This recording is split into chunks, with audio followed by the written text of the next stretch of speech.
The story of Noah. One time, God himself was the architect of a huge boat, and he chose a good man named Noah to build it. It all started when God became unhappy with the way people were acting. Everything the people were doing was evil and ungodly.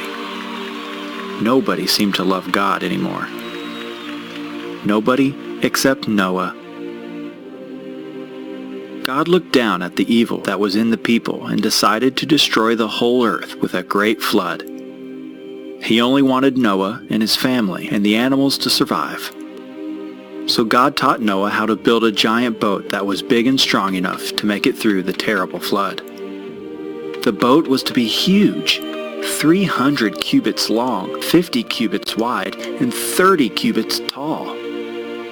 That's about 450 feet long, 75 feet wide, and 45 feet tall. He was to make it out of gopher wood and put pitch, kind of like tar, on its inside and outside. The huge boat was to have only one window, at the top. Noah and his family worked and worked on the ark. They followed God's plan perfectly and built it just like God told them to. Finally, it was finished.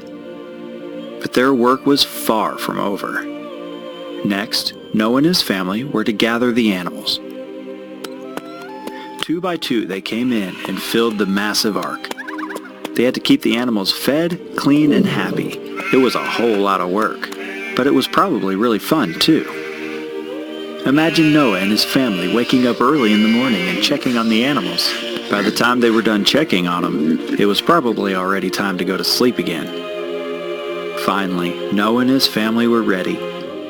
The giant ark was finished, and all the animals were in place and ready to go.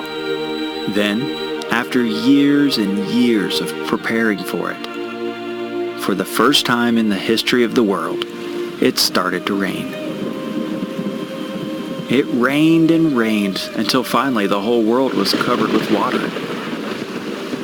The ark that God designed held up just as planned. It made it through the storm and kept Noah alive. Now, if the God that led the animal life into the ark is still the same God, by instinct he led them away from danger, away from them walls. This is follows. Well, if a bird and a sheep and a cow and the animal life can have instinct enough to be led away from danger, how much more ought the church of God to flee away from the walls of the things of the world now, when it's just about ready to crumble. Get out, friends. Stand for Christ. Believe in Christ. You can read this story in Genesis, chapters 6 through 9.